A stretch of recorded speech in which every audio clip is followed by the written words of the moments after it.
നമസ്കാരം. Russian president തെരഞ്ഞെടുപ്പിൽ Vladimir Putin അഞ്ചാമതും വിജയിച്ചു. 87% വോട്ടുകൾ സ്വന്തമാക്കിയാണ് പുടിൻ വീണ്ടും അധികാരത്തിൽ ഏറിയിരിക്കുന്നത്. ഇതോടെ വരുന്ന 6 വർഷത്തെ ഭരണമാണ് പുടിൻ ഉറപ്പിച്ചത്. നമ്മുടെ രാജ്യത്ത് അടുത്ത 5 വർഷത്തേക്കുള്ള ഭരണം ഉറപ്പിക്കാനുള്ള പോരാട്ടമാണ് നടക്കുന്നത്. അതിനിടെ പാർട്ടി വിട്ടവരും കൂറുമാറിയവരും നിരവധിയുണ്ട്. അതിൽ ഏറെയും വാർത്തകളിൽ നിറഞ്ഞത് BJPയിലേക്ക് മറ്റു പാർട്ടികളിൽ നിന്നും എത്തിയവരെ കുറിച്ചായിരുന്നു. എന്നാൽ നമ്മുടെ അയൽ സംസ്ഥാനമായ കർണാടകത്തിൽ നിന്നും ഇതിന് വിരുദ്ധമായ ഒരു നീക്കത്തിൻ്റെ റിപ്പോർട്ടാണ് പുറത്തു വരുന്നത്. BJPയുടെ പ്രമുഖ നേതാവും മുൻ മുഖ്യമന്ത്രിയുമായിരുന്ന സദാനന്ദ ഗൗഡയെ മറുകണ്ഠം ചാടിച്ചിരിക്കുകയാണ് കോൺഗ്രസിൽ ചേരുന്ന അദ്ദേഹം മൈസൂരുവിൽ നിന്ന് ലോക്സഭാ തെരഞ്ഞെടുപ്പിൽ മത്സരിക്കുമെന്നും സൂചനയുണ്ട്. ഇലക്ഷൻ ചാനൽ ഇന്ന് ചർച്ച ചെയ്യുന്നത് ഈ വിഷയമാണ്. കർണാടക BJPയിൽ പൊട്ടിത്തെറി. എല്ലാ പ്രേക്ഷകർക്കും സ്വാഗതം.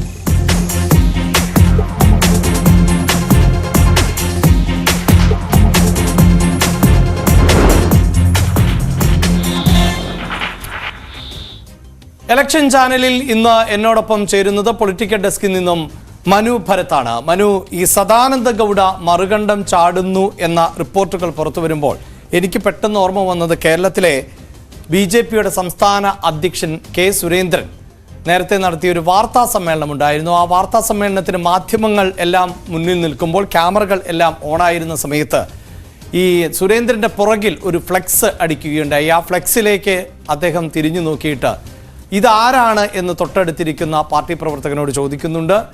അപ്പോൾ ആ പാർട്ടി പ്രവർത്തകൻ പതിയെ പറയുന്നു, ഏതാണ് ഈ തടിയൻ എന്നാണ് സുരേന്ദ്രൻ ചോദിച്ചത്. അത് സദാനന്ദ ഗൗഡയാണ്, മനസ്സിലായില്ലേ എന്നുള്ളത്.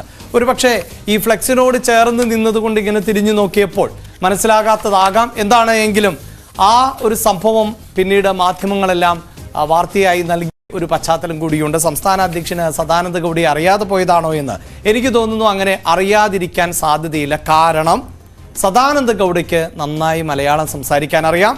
അദ്ദേഹം കേരളത്തോട് ചേർന്ന് നിൽക്കുന്ന പ്രദേശത്ത് നിന്നുള്ള ഒരംഗം കൂടിയാണ്. അദ്ദേഹം റെയിൽവേ മന്ത്രി ആയിരുന്നപ്പോൾ ഈ കേരളത്തിൻ്റെ സാഹചര്യത്തെക്കുറിച്ചൊക്കെ ചോദിച്ചപ്പോൾ നിങ്ങൾ എന്തിനാണ് ബുദ്ധിമുട്ടുന്നത്, വിഷമിക്കുന്നത്, ഞാനില്ലേ ഇവിടെ എന്ന് മലയാളത്തിലായിരുന്നു അദ്ദേഹത്തിൻ്റെ തിരിച്ചുള്ള ചോദ്യം. ഈ എന്താണ് യഥാർത്ഥത്തിൽ സദാനന്ദ ഗൗഡയെ ഇപ്പോൾ ചൊടിപ്പിച്ചിട്ടുള്ളത്? എന്തുകൊണ്ടാണ് അദ്ദേഹം കോൺഗ്രസിലേക്ക് എത്താൻ തയ്യാറെടുക്കുന്നത്?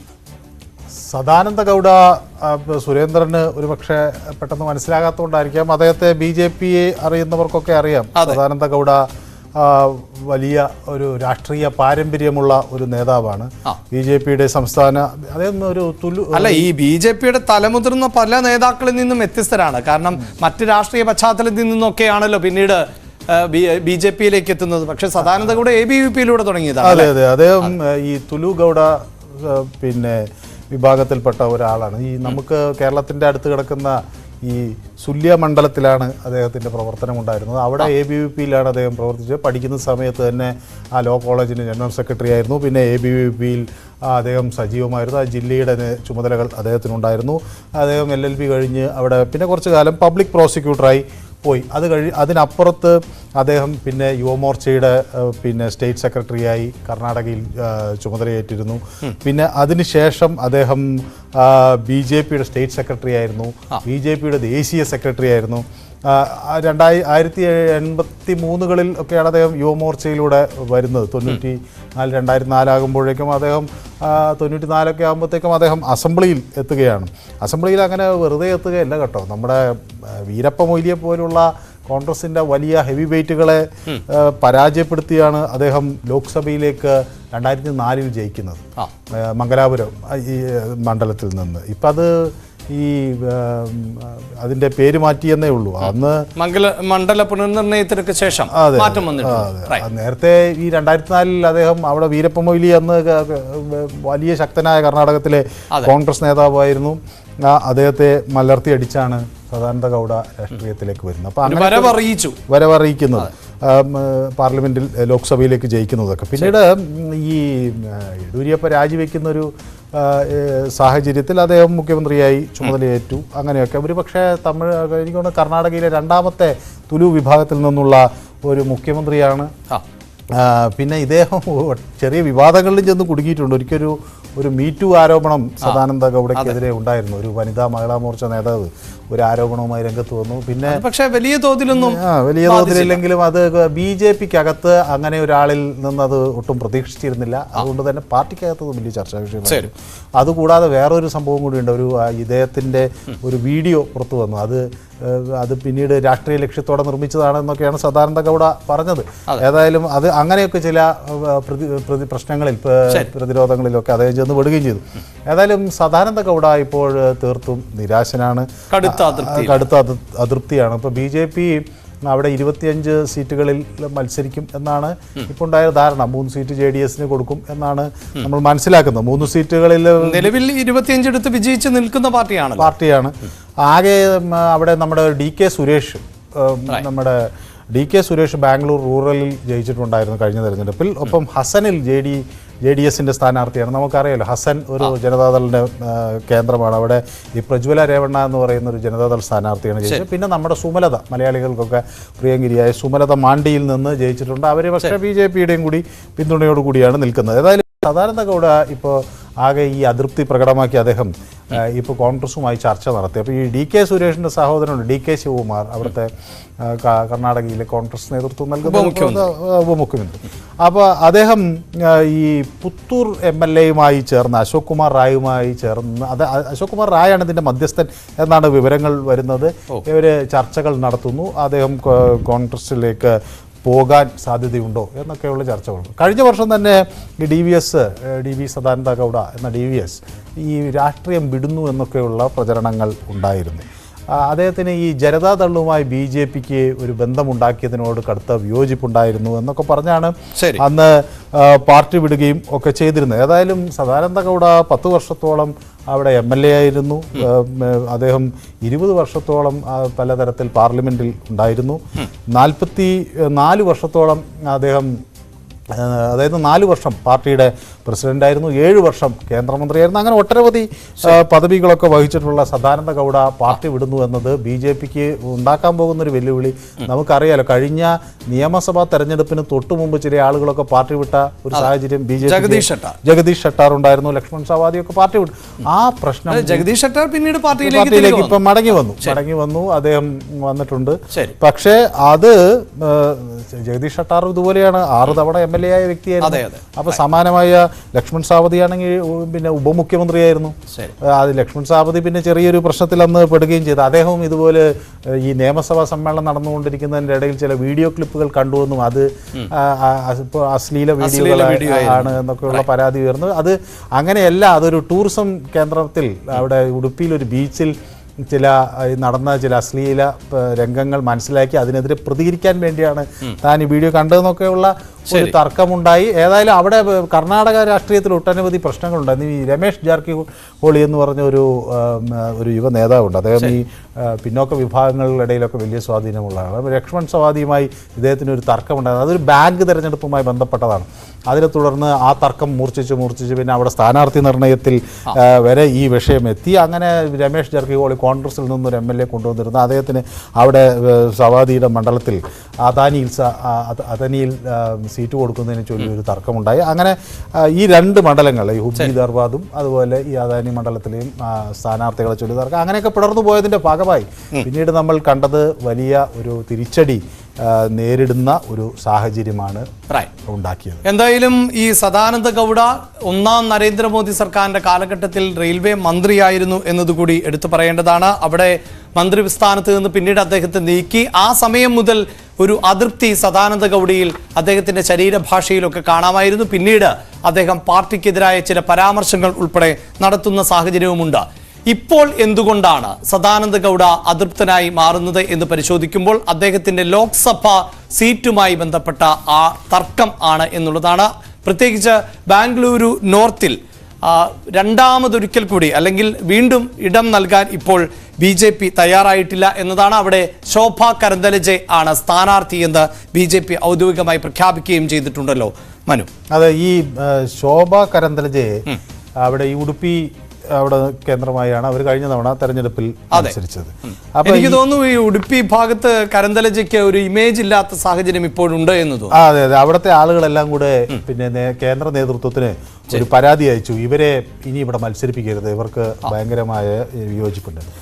ശോഭാ കരന്തലജയെ നമുക്കറിയാം അത്ര BJPക്ക് പെട്ടെന്ന് തഴയാൻ കഴിയുന്ന ഒരു നേതാവല്ല. ഒന്ന്, അവർ വളരെ ചെറുപ്പത്തിൽ തന്നെ ഈ സംഘടനാ പ്രവർത്തനവുമായി വന്നിട്ടുള്ളതാണ്, മുഴുവൻ സമയ പ്രവർത്തകയൊക്കെ ആയിട്ട് വന്നിട്ടുള്ള ആളാണ്. മാത്രമല്ല ഇപ്പോൾ ഈ കർണാടകയിൽ BJP ഇപ്പോൾ യെദ്യൂരപ്പയുടെ മകനാണല്ലോ അവിടുത്തെ BJP അധ്യക്ഷനായിരിക്കുന്നത്. അപ്പോൾ വിജേന്ദ്രയും ഒക്കെ ഇപ്പോൾ യെദ്യൂരപ്പ എപ്പോഴും കാര്യങ്ങളിൽ ഒരു നിയന്ത്രണം എന്ന തരത്തിൽ ഇവരെ ഒഴിവാക്കാൻ പറ്റില്ല.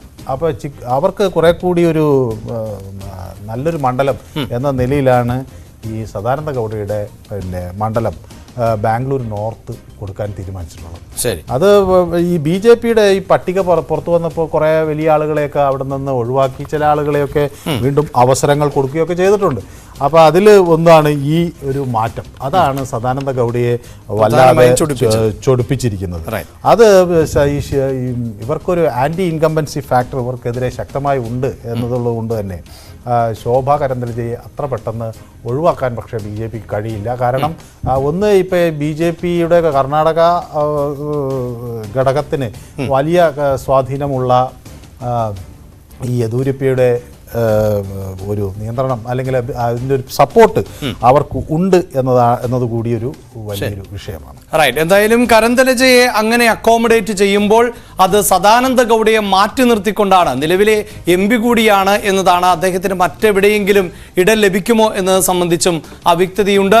ഇപ്പോൾ ഏറ്റവും ഒടുവിൽ പ്രതിപക്ഷം അല്ലെങ്കിൽ കോൺഗ്രസുമായുള്ള ചർച്ചകൾ പുരോഗമിച്ചുകൊണ്ടിരിക്കുകയാണ്. ആ ചർച്ചയുടെ ഫലമായി മൈസൂരു സീറ്റ് കോൺഗ്രസ് ഈ ഗൗഡയ്ക്ക്, സദാനന്ദ ഗൗഡയ്ക്ക് ഓഫർ ചെയ്തിട്ടുണ്ട് എന്നതാണ് വിവരം. ഒരുപക്ഷെ 2 ദിവസത്തിനകം തന്നെ ഇത് സംബന്ധിച്ച ഔദ്യോഗിക പ്രഖ്യാപനം കോൺഗ്രസിൽ നിന്നുണ്ടാകും എന്നാണ് വിവരം. അങ്ങനെയെങ്കിൽ YCK വിദ്യാസാഗർ ആണ് അവിടുത്തെ BJP സ്ഥാനാർത്ഥി. ആ BJP സ്ഥാനാർത്ഥിക്കെതിരെയായിരിക്കുമല്ലോ മനു സദാനന്ദ ഗൗഡ പോരിനിറങ്ങുക. ഈ സദാനന്ദ ഗൗഡ അവിടെ നമ്മൾ ഈ കർണാടക രാഷ്ട്രീയം പ്രധാനമായി നോക്കുകയാണെങ്കിൽ ലിംഗായത്തുകൾക്കും അതുപോലെ ഒക്കലികകൾക്കുമാണ് അവിടെ ഒരു വലിയ പിന്തുണ. ഇവരുടെ രാഷ്ട്രീയ താല്പര്യങ്ങൾക്കനുസരിച്ചൊക്കെയാണ് ഇതിലെ നീക്കങ്ങൾ നടത്തുന്നത്. അപ്പോൾ ഒരു ഒക്കലിക സമുദായത്തിൻ്റെ വലിയ പിന്തുണ സദാനന്ദ ഗൗഡയ്ക്ക് ഉണ്ട് എന്നുള്ളതുകൊണ്ട് തന്നെ ഈ സൗത്ത് കർണാടകയിൽ എവിടെയെങ്കിലും മത്സരിപ്പിക്കുകയാണെങ്കിൽ അദ്ദേഹം ഒരു വലിയ ശക്തിയായി വരും എന്ന ഒരു കാഴ്ചപ്പാട് പിന്നെ കോൺഗ്രസിനുണ്ട്. അതുകൊണ്ട് തന്നെ മൈസൂരുവിൽ വരികയാണെങ്കിൽ ആ സീറ്റ് അവിടെ നിന്ന് സദാനന്ദ ഗൗഡയ്ക്ക് ജയിക്കാനാകും. മാത്രമല്ല കോൺഗ്രസിന് ഇപ്പോൾ ഒരു തിരിച്ചടി കിട്ടില്ല. മൈസൂർ പോലുള്ള പ്രദേശങ്ങളിൽ JDSന് വലിയ കരുത്തുണ്ട്. അവിടെ ഈ HD കുമാരസ്വാമിയും അദ്ദേഹത്തിൻ്റെ പിതാവിനും ഒക്കെ ദേവഗൗഡയ്ക്കാണ് പ്രധാനമായും അവിടെ ഒരു പിന്തുണ. ജനങ്ങളെല്ലാം അദ്ദേഹത്തിൻ്റെ ഒപ്പമാണ്. ആ ഒരു സാഹചര്യം കൂടി ഇപ്പോൾ BJPക്ക് അനുകൂലമായി വരികയാണ്. അപ്പോൾ അവിടെ ഒരു സ്പ്ലിറ്റ് ഉണ്ടാക്കാൻ കഴിയുമോ എന്ന ഒരു കോൺഗ്രസ് പരീക്ഷണത്തിൻ്റെ ഭാഗമായാണ് അദ്ദേഹം ഇവിടെ എത്തുന്നത്. എന്തായാലും സംസ്ഥാനത്ത് ഭരണം ഇപ്പോൾ കോൺഗ്രസിനാണ് എന്നതറിയാം. DK ശിവകുമാർ അവിടുത്തെ ഒരു പ്ലേ മേക്കർ കൂടിയാണ്. അതുകൊണ്ട് DK ശിവകുമാർ അടക്കമുള്ള നേതാക്കളുമായിട്ടാണല്ലോ ഇപ്പോൾ സദാനന്ദ ഗൗഡ ചർച്ചകൾ നടത്തിയിട്ടുള്ളത്. എന്തായാലും കോൺഗ്രസിലെ ഡിസിഷൻ മേക്കർ ഇപ്പോൾ DK ശിവകുമാർ തന്നെയാണ്. അതുകൊണ്ട് ഏതാണ്ട് ഉറപ്പിക്കാൻ സാധിക്കുന്നു മൈസൂരു സീറ്റ് സദാനന്ദ ഗൗഡയ്ക്ക് എന്ന് വേണമല്ലോ നിരീക്ഷിക്കാൻ. മനു, DK ശിവകുമാർ ആണ് കഴിഞ്ഞ തവണ കോൺഗ്രസിനെ വിജയിപ്പിക്കുന്നതിൽ ഒരു നിർണായക പങ്ക് വഹിച്ചിട്ടുള്ളത്. അത് 2-3 ഘടകങ്ങളുണ്ട്. ഒന്ന്, DK ശിവകുമാറിന് അദ്ദേഹം വലിയ സമ്പന്നനാണല്ലോ, അപ്പോൾ വലിയ റിസോഴ്സസ് മൊബിലൈസ് ചെയ്യാൻ കഴിവുണ്ട്. എനിക്ക് തോന്നുന്നു തെരഞ്ഞെടുപ്പ് കമ്മീഷന് കൊടുത്ത ഡോക്യുമെന്റിൽ പോലും 1000 കോടിയിൽ മുകളിലാണ് സമ്പാദ്യം കാണിച്ചിട്ടുള്ളത്. അദ്ദേഹത്തിന്റെ ബാംഗ്ലൂരിലെ വീട്ടിൽ നമ്മൾ ചെന്നാൽ 2 വീടാണ്. അവിടെ ചെല്ലുമ്പോൾ തന്നെ നമുക്കറിയാം ഒരു വലിയ സമ്പന്നനാണ് അദ്ദേഹത്തിന് വലിയ വിശ്വാസിയാണ്. കുടുംബക്ഷേത്രത്തിൽ ചെന്ന് പ്രാർത്ഥിക്കാതെ തീരുമാനമെടുക്കില്ല. പിന്നെ അതുപോലെ തന്നെ ജനങ്ങൾക്കിടയിലൊക്കെ അദ്ദേഹത്തിന് ആ നിലക്കുള്ള ഒരു സ്വാധീനമുണ്ട്. കോൺഗ്രസിനെ ഇത് കർണാടകയിൽ തകർന്നുപോയ കോൺഗ്രസിനെ കെട്ടിപ്പടുത്ത് തിരിച്ചു കൊണ്ടുവരുന്നതിൽ വലിയ നിർണായകമായ പങ്ക് വഹിച്ചത് DK ആണ്. അപ്പോൾ സ്വാഭാവികമായും ഈ തെരഞ്ഞെടുപ്പിലും അതുപോലുള്ള ശ്രമങ്ങൾ അദ്ദേഹം നടത്തുന്നു എന്നതിൽ തർക്കമില്ല. അത് അങ്ങനെ വന്നാൽ കർണാടകയിൽ വരുന്നു അല്ലെങ്കിൽ കുറെ കൂടി ശക്തമായി കോൺഗ്രസ് തിരിച്ചു വരുന്നു എന്ന് പറയുമ്പോൾ അത് DKയുടെ ഒരു മെറിറ്റായി വരും. കാരണം നരേന്ദ്രമോദി ഈ തെരഞ്ഞെടുപ്പിൽ സൗത്തിലേക്ക് വല്ലാതെ ഫോക്കസ് ചെയ്യുന്നുണ്ട്. കാരണം ഇനി സീറ്റ് വർദ്ധിപ്പിക്കണമെങ്കിൽ സൗത്ത് ഇന്ത്യയിൽ കൂടുതൽ ശക്തമായി വന്നാലേ കഴിയുള്ളൂ. കർണാടകയിൽ കഴിഞ്ഞ തവണ അവർക്ക് അവർ വിജയിച്ചിട്ടുണ്ട്. അതുകൊണ്ട് തന്നെ സീറ്റുകൾ BJPക്കാണ്, ഒരു സ്വതന്ത്ര പിന്തുണയും. അതെ, അപ്പൊ അത് ഇത്തവണ ഉറപ്പിക്കേണ്ടതുണ്ട്. മാത്രമല്ല, കഴിഞ്ഞ തവണ നമുക്കറിയാലോ ഈ കർണാടകയിൽ കോൺഗ്രസ് അധ്യക്ഷനെ പോലും അവിടെ പരാജയപ്പെടുത്തുന്ന ഒരു രീതി ഉണ്ടായിരുന്നു. അപ്പോൾ ആ സാഹചര്യമൊക്കെ ഉണ്ടായിരുന്നു. അപ്പോൾ അതൊക്കെ നോക്കുമ്പോൾ ഈ പ്രധാനമന്ത്രി കഴിഞ്ഞ ദിവസം ഈ കലബുർഗിയിൽ, അതായത് നമ്മുടെ ഗുൽബർഗ എന്ന് പറയുന്ന മണ്ഡലം, അവിടെ കലബുർഗി എന്ന സ്ഥലത്ത് അദ്ദേഹം വലിയ പ്രചരണ പരിപാടികൾ നടത്തി.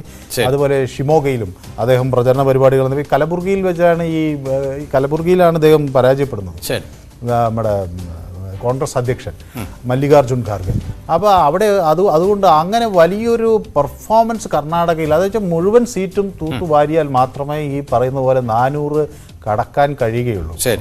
അത് BJPക്ക് ഒരു ചെറിയ പ്രതീക്ഷയാണ്. ഇപ്പോൾ 25 ബാക്കി ഇപ്പോൾ കഴിഞ്ഞ ഇതിൽ വന്നിട്ടുള്ള കണക്കുകൾ നോക്കുമ്പോൾ നമുക്കറിയാലോ. അപ്പോൾ ബാക്കി 3 കൂടി കിട്ടിയാൽ മാത്രമേ BJPക്ക് ഈ പറയുന്ന 400+ എന്നൊക്കെ അവർ വിചാരിക്കുന്ന സ്ഥലത്തേക്ക് എത്താൻ പറ്റും. റൈറ്റ്. അതോടൊപ്പം മനു നേരത്തെ സൂചിപ്പിച്ച ഒന്നാണ്, DK ശിവകുമാറുമായി ചർച്ച നടത്തുമ്പോൾ എന്താണ് അതിൻ്റെ മതസാമുദായിക ഇക്വേഷൻ എന്നുള്ളതാണ്. അതിൽ സദാനന്ദ ഗൗഡ എന്നത് ഒക്കലിക സമുദായത്തിൽ നിന്നുള്ള ഒരു നേതാവ് കൂടിയാണ്.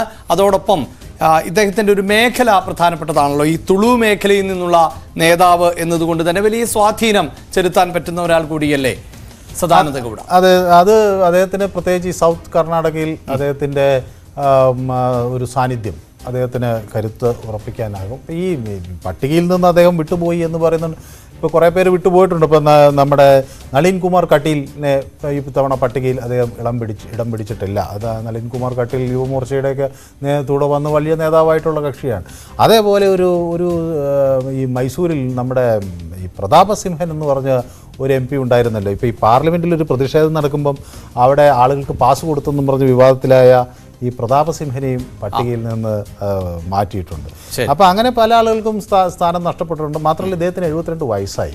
അപ്പോൾ സ്വാഭാവികമായും അങ്ങനെ ഒരു കാര്യം കൂടി ഉള്ള സാഹചര്യത്തിൽ അദ്ദേഹത്തിന് ഇനി പരിഗണിക്കാൻ സാധ്യത കുറവാണ് എന്നതാണ് BJP. അത് നേരത്തെ അദ്ദേഹം മാറണം എന്ന നിലപാടാണ് BJP നേതൃത്വത്തിന് ഉണ്ടായിരുന്നത്. ശരി, എന്തായാലും മറ്റൊരു വിഷയം കൂടി, അതായത് നമുക്ക് ഈ BJPയിൽ, അതായത് കർണാടക BJPയിൽ പൊട്ടിത്തെറി എന്ന തലക്കെട്ടാണ് ഞങ്ങൾ ഈ ഇലക്ഷൻ ചാനലിൻ്റെ ഈ എപ്പിസോഡിന് നൽകുന്നത്. അതിന് കാരണം ഇതിപ്പോൾ ആദ്യമായല്ല. നേരത്തെ സൂചിപ്പിച്ചതുപോലെ ജഗദീഷ് ഷട്ടാറിനെ പോലെയുള്ള നേതാക്കൾ നിയമസഭാ സീറ്റിൽ ലഭിക്കാത്തതിൽ പിണങ്ങിപ്പോയ സാഹചര്യം ഉണ്ടാകുന്നു. പിന്നീട് അദ്ദേഹം തിരിച്ചു വന്ന പശ്ചാത്തലമുണ്ട്. എങ്കിൽ ഇപ്പോൾ ഇടഞ്ഞു നിൽക്കുന്ന മറ്റൊരു നേതാവാണ് KS ഈശ്വരപ്പ എന്നുള്ളതാണ്. പ്രത്യേകിച്ച് ഈശ്വരപ്പ ഇങ്ങനെ വിമതനായി നിൽക്കുന്നു എന്ന് മാത്രവുമല്ല, യെദ്യൂരപ്പയുടെ മകൻ മത്സരിക്കുന്നിടത്ത്, BY രാഘവേന്ദ്രൻ മത്സരിക്കുന്നിടത്ത് സ്ഥാനാർത്ഥിയായി രംഗത്തെത്തുന്ന സാഹചര്യം കൂടിയാണല്ലോ മുന്നിൽ കാണുന്നത്. അതെ, അദ്ദേഹം എന്താണെന്ന് വെച്ചാൽ ഈ KS Eshwarappa deputy chief minister ഒക്കെ ആയ തസ്തിക വഹിച്ചിട്ടുള്ള ആളാണ്. BJPയുടെ സംസ്ഥാന അധ്യക്ഷനായിരുന്നു. ഈ പറഞ്ഞ പോലെ ബെല്ലാരിയിൽ നിന്നാണ് അദ്ദേഹം വരുന്നത്. അവിടെ ABVP പ്രവർത്തകനായി വരുന്നു. അദ്ദേഹം പിന്നെ ഈ അടിയന്തരാവസ്ഥ കാലത്തൊക്കെ BJP അല്ലെങ്കിൽ അന്നത്തെ ജനസംഘം പ്രവർത്തകൻ എന്ന നിലയിൽ അറസ്റ്റിലായിട്ടുള്ള ആളാണ്. പിന്നെ അദ്ദേഹം ആദ്യം അവിടെ ഈ കർണാടകയിൽ KH ശ്രീനിവാസ് എന്ന് പറഞ്ഞ ഒരു ആരോഗ്യമന്ത്രിയെ ഇതേപോലെ മണ്ഡലത്തിൽ തോൽപ്പിച്ചാണ് ഷിമോഗയിൽ നിന്ന് അദ്ദേഹം തെരഞ്ഞെടുപ്പിൽ എത്തുകയും ഒക്കെ ചെയ്യുന്നത്. പക്ഷേ ഈ KS ഈശ്വരപ്പയ്ക്ക് സംഭവിച്ചതെന്ന് വെച്ചാൽ കഴിഞ്ഞ തെരഞ്ഞെടുപ്പിൽ ഒരു കോൺട്രാക്ടർ അവിടെ ആത്മഹത്യ ചെയ്തല്ലോ, സന്തോഷ് പാട്ടീൽ. അപ്പോൾ അദ്ദേഹം തന്നെ ഈ സന്തോഷ് പാട്ടീലും ഒരു ഹിന്ദു അനുകൂല സംഘടനയുടെ ഒരു നേതാവാണ്. ഹിന്ദു വാഹിനി എന്നോ എന്തോ ഒരു സംഘടനയുണ്ട്, അതിൻ്റെയൊക്കെ ഒരു നേതാവാണ്. അപ്പോൾ ഈ സന്തോഷ് പാട്ടീൽ ഇത് BJP നേതൃത്വത്തെ അറിയിച്ചു, തന്നെ ഈ കമ്മീഷൻ വേണം എന്നാവശ്യപ്പെട്ട് അദ്ദേഹം ഭീഷണിപ്പെടുത്തുന്നുവെന്നും. അങ്ങനെയാണ് ഈ വലിയ വിവാദം തന്നെ. ഈ കമ്മീഷൻ സർക്കാർ എന്നും പറഞ്ഞാണല്ലോ ക്യാമ്പയിൻ കഴിഞ്ഞ തവണ കർണാടക അസംബ്ലി ഇലക്ഷനിൽ ഉണ്ടാകുകയും കോൺഗ്രസും തിരിച്ചടിയാകുകയൊക്കെ ചെയ്തു. അതൊക്കെ ഈ ഈ ഈശ്വരപ്പയുടെ ഭാഗത്ത് നിന്നുണ്ടായ ചില വീഴ്ചകളുടെ ഫലമാണ് എന്നാണ് പാർട്ടിയുടെ ഒരു വിലയിരുത്തൽ. മാത്രമല്ല ഇദ്ദേഹം ചില വിവാദ പ്രസ്താവനകൾ ഒക്കെ നടത്തുകയൊക്കെ ചെയ്തിരുന്നു. പ്രത്യേകിച്ച് ഇനി മോദി സർക്കാർ വന്നാൽ മധുരയും കാശിയും ഒക്കെ പൊളിച്ചു കളയും, അവിടുത്തെ പള്ളികളൊക്കെ പൊളിച്ചു കളയും, അതുപോലെ ഈ മൈക്ക് ഉപയോഗിച്ച് നമ്മുടെ ഈ പ്രാർത്ഥന ഇസ്ലാം വാങ്ക് വിളിക്കുന്നതിനെയൊക്കെ അപഹസിച്ച് സംസാരിക്കുക, അങ്ങനെയൊക്കെയുള്ള ചില പ്രവർത്തനങ്ങൾ അദ്ദേഹം നടത്തിയതും ഒക്കെ ഒരു തിരിച്ചടിയായി കാണണം. ശരി, എന്തായാലും ഈശ്വരപ്പയെ അനുനയിപ്പിക്കാനുള്ള നീക്കങ്ങൾ നടക്കുന്നു എന്നാണ് നമുക്ക് അറിയാൻ സാധിക്കുന്നത്. അതോടൊപ്പം വളരെ പെട്ടെന്ന് പ്രേക്ഷകരുമായി പങ്കുവെക്കേണ്ടത്, നേരത്തെ സൂചിപ്പിച്ചു, ഈ ലിംഗായത്ത് സമുദായം അതോടൊപ്പം തന്നെ ഒക്കലിക സമുദായം, അത് വോട്ട് ശതമാനമായി നോക്കുമ്പോൾ ആ സംസ്ഥാനത്ത് 17% ലിംഗായത്തും അതോടൊപ്പം തന്നെ ഒക്കലിക 11%. ഒക്കലികയ്ക്ക് ചില ശക്തി കേന്ദ്രങ്ങൾ കൂടിയുണ്ട് എന്നതുകൊണ്ടാണ് അക്കാര്യം നേരത്തെ മനു എടുത്തു പറഞ്ഞത്. നമുക്ക് കൂട്ടിച്ചേർക്കാൻ എന്തെങ്കിലും ഉണ്ടോ മനു? സമയം വളരെ കുറവാണ്. അതെ, ഈ രണ്ട് സമുദായങ്ങളും അവർക്ക് ഒരു പ്രാധാന്യം എപ്പോഴും കിട്ടണം എന്ന എല്ലാ ഘട്ടങ്ങളിലും തെരഞ്ഞെടുപ്പിൽ പറയാറുണ്ട്. അതുകൊണ്ട് ഈ സദാനന്ദ ഗൗഡ പോകുന്ന ഒരു പശ്ചാത്തലത്തിൽ BJP ഈ ഇതിൽ തന്നെ ഈ ഒക്കലികയിൽ തന്നെ 3-4 വിഭാഗങ്ങളുണ്ട്. മൊറാസു, അതുപോലെ കുഞ്ചിറ്റിക എന്നൊക്കെ പറഞ്ഞിട്ടുള്ള വിഭാഗങ്ങളുണ്ട്. അപ്പൊ ഇവരെല്ലാം പ്രീണിപ്പെടുത്തിക്കൊണ്ടുള്ള ഒരു ലിസ്റ്റ് ആയിരിക്കും ഇനി വരിക എന്നതാണ് അവിടുന്ന് മനസ്സിലാകുന്നത്. ഒപ്പം നമുക്ക് 2019 ഡേറ്റ കൂടി ുമ്പോൾ നമ്മൾ നേരത്തെ തന്നെ ഈ ദക്ഷിണേന്ത്യൻ സംസ്ഥാനങ്ങളിലെ BJPക്ക് ഏറ്റവും കരുത്ത് കാണിച്ചിട്ടുള്ള, ലോക്സഭാ തെരഞ്ഞെടുപ്പിൽ കരുത്ത് കാണിച്ചിട്ടുള്ള സംസ്ഥാനം കേരളം, തമിഴ്നാട്, കർണാടകം, ആന്ധ്രാപ്രദേശ്, തെലങ്കാന ഇങ്ങനെയുള്ള ദക്ഷിണേന്ത്യൻ സംസ്ഥാനങ്ങൾ പരിശോധിച്ചാൽ അതിൽ ഏറ്റവും കൂടുതൽ സീറ്റുകൾ നേടാൻ സാധിച്ചിട്ടുള്ളത് കഴിഞ്ഞ തെരഞ്ഞെടുപ്പിൽ ഈ കർണാടകത്തിൽ നിന്നാണ്. അവിടെ ഇത് നിലനിർത്തുക എന്നത് ഇപ്പോഴത്തെ സാഹചര്യത്തിൽ, കാരണം അധികാരത്തിലിരിക്കുന്നത് കോൺഗ്രസ് ആണ്, സദാനന്ദ ഗൗഡയെ പോലെയുള്ളവർ പിണങ്ങിപ്പോയാൽ ഈ സീറ്റ് നിലനിർത്തുക എന്നത് ശ്രമകരമാകില്ലേ എന്നുള്ള സംശയമാണ് ഇവിടെ ഉയർന്നു വരുന്നത്. വളരെ പ്രധാനപ്പെട്ട പോയിന്റായി അത് കൂട്ടുമ്പോൾ ഈ വോട്ട് ശതമാനം കൂടി പറഞ്ഞു വെക്കാം മനു. നമുക്ക് 2019, 2014, 2009 കാലഘട്ടങ്ങളിലെ വോട്ട് ശതമാനം കൂടി പ്രേക്ഷകർ ഒന്ന് സ്ക്രീനിൽ ഫുൾ സ്ക്രീനായി ഇപ്പോൾ കാണാൻ സാധിക്കും. അതിൽ എടുത്തു പറയേണ്ടത് 2019 BJPയെ സംബന്ധിച്ചിടത്തോളം 51% വോട്ട് അവിടെ തെരഞ്ഞെടുപ്പിൽ, ലോക്സഭാ തെരഞ്ഞെടുപ്പിൽ നേടാൻ സാധിച്ചു എന്നുള്ളതാണ്. അപ്പോൾ അവിടെയാണ് ഈ നേതാക്കളുടെ കൊഴിഞ്ഞുപോക്ക്. മറ്റെല്ലായിടത്തുമൊക്കെ പറയാറുണ്ട് അങ്ങനെ നേതാക്കളൊന്നും പോയാൽ പാർട്ടിക്ക് കേഡർ സ്വഭാവമുണ്ട്, അതുകൊണ്ടൊന്നും സംഭവിക്കാനൊന്നും പോകുന്നില്ല എന്ന് പറയുമ്പോൾ പോലും ഇവിടെ ഈ നേതാക്കൾ ഇടഞ്ഞു നിൽക്കുന്നത് ദക്ഷിണേന്ത്യയിൽ കൂടുതൽ സീറ്റുകൾ, കൂടുതൽ താമര വിരിയിക്കാൻ ശ്രമിക്കുന്ന BJP എങ്ങനെയാണ് മറികടക്കുക മനു? അതെ, അവിടെ BJPയെ സംബന്ധിച്ചിടത്തോളം കർണാടക മുഴുവനായി ഞാൻ നേരത്തെ സൂചിപ്പിച്ച പോലെ എടുക്കേണ്ട ഒരു സാഹചര്യമുണ്ട്. അതിനുള്ള സാധ്യതയും വോട്ട് ബേസും എല്ലാം ഉണ്ട്. അവിടെയുള്ള ഈ പടലപ്പിണക്കങ്ങളും ഈ തർക്കങ്ങളും ഒഴിവാക്കി BJPക്ക് അത് മുന്നോട്ട് കൊണ്ടുപോകാൻ കഴിഞ്ഞാൽ മാത്രമേ അത് സാധിക്കുകയുള്ളൂ. അപ്പോൾ കോൺഗ്രസിനും പക്ഷേ കഴിഞ്ഞ നിയമസഭാ തെരഞ്ഞെടുപ്പ് വലിയ ആത്മവിശ്വാസവും ആവേശവുമാണ് നൽകുന്നത്. കാരണം അവിടെ കാര്യക്ഷമമായി പ്രവർത്തിച്ചാൽ കർണാടക തിരിച്ചുപിടിക്കാൻ കഴിയും എന്ന് കോൺഗ്രസ്. അതായത് ഈ 51% 2019 നേടിയെങ്കിൽ കഴിഞ്ഞ നിയമസഭാ തെരഞ്ഞെടുപ്പിൽ വലിയ മുന്നേറ്റമാണ് കോൺഗ്രസ് നടത്തിയത്. അവിടെ 224 അംഗ സീറ്റിൽ 135 സീറ്റുകൾ നേടാൻ പിന്നെ കോൺഗ്രസിന് കഴിഞ്ഞു. 134 ഒരു സ്വതന്ത്ര അല്ലെങ്കിൽ SKP എന്ന് പറയുന്ന പാർട്ടിയുടെ നേതാവ് എന്ന നിലയിൽ അവരും SKPയുടെ ഒരു സീറ്റും പിന്നെ കോൺഗ്രസിന് കിട്ടി. BJPക്ക് 66 ഇടത്തെ വരാൻ കഴിഞ്ഞുള്ളൂ. 134 ഇടത്ത് കോൺഗ്രസ് ജയിക്കുമ്പോൾ 64 ഇടത്ത് മാത്രമേ അസംബ്ലിയിൽ BJPക്ക് വരാൻ കഴിഞ്ഞിട്ടുള്ളൂ. അതേസമയം ജനതാദളിന് 19 സീറ്റുകളിലുമേ വരാൻ കഴിഞ്ഞിട്ടുള്ളൂ അസംബ്ലി തെരഞ്ഞെടുപ്പിൽ. അപ്പോൾ ഇത് ഒരു കോൺഗ്രസിന് വലിയ ആത്മവിശ്വാസം നൽകുന്ന ഒരു രാഷ്ട്രീയ സാഹചര്യത്തിലേക്ക് വഴിവെക്കുമോ എന്ന ആശങ്ക BJP കേന്ദ്രങ്ങളിൽ ശക്തമാകും. തീർച്ചയായും ദക്ഷിണേന്ത്യൻ സംസ്ഥാനങ്ങളിൽ കൂടുതൽ മണ്ഡലങ്ങളിൽ എങ്കിലും വിജയമുറപ്പിച്ചാൽ മാത്രമേ BJP അവകാശപ്പെടുന്ന 370 എന്ന സീറ്റും ഒപ്പം NDA 400-ൽ അധികം എന്നതും യാഥാർത്ഥ്യമാവുകയുള്ളൂ എന്നത് പൊതുവെ വിലയിരുത്തപ്പെടുന്ന ഒന്നാണ്. അവിടെ കർണാടകത്തിൽ കഴിഞ്ഞ ലോക്സഭാ തെരഞ്ഞെടുപ്പിൽ BJP ഏറ്റവും അധികം സീറ്റുകളിൽ വിജയിച്ച ദക്ഷിണേന്ത്യൻ സംസ്ഥാനമാണ്. ആ സംസ്ഥാനത്താണ് BJPക്കുള്ളിൽ പ്രധാനപ്പെട്ട നേതാക്കൾ ഇടഞ്ഞു നിൽക്കുന്നത്. അത് എങ്ങനെ പരിഹരിക്കും BJP? പരിഹരിക്കാനാകുന്നില്ല എങ്കിൽ കോൺഗ്രസിലേക്ക് പോകുന്ന നേതാക്കൾ എത്രത്തോളം ക്ഷീണം ചെയ്യും BJPക്ക് എന്നത് തെരഞ്ഞെടുപ്പ് ഫലം വരുമ്പോൾ മാത്രമേ അറിയാൻ സാധിക്കുകയുള്ളൂ. ഇലക്ഷൻ ചാനൽ പൂർണ്ണമാകുന്നു. നമസ്കാരം.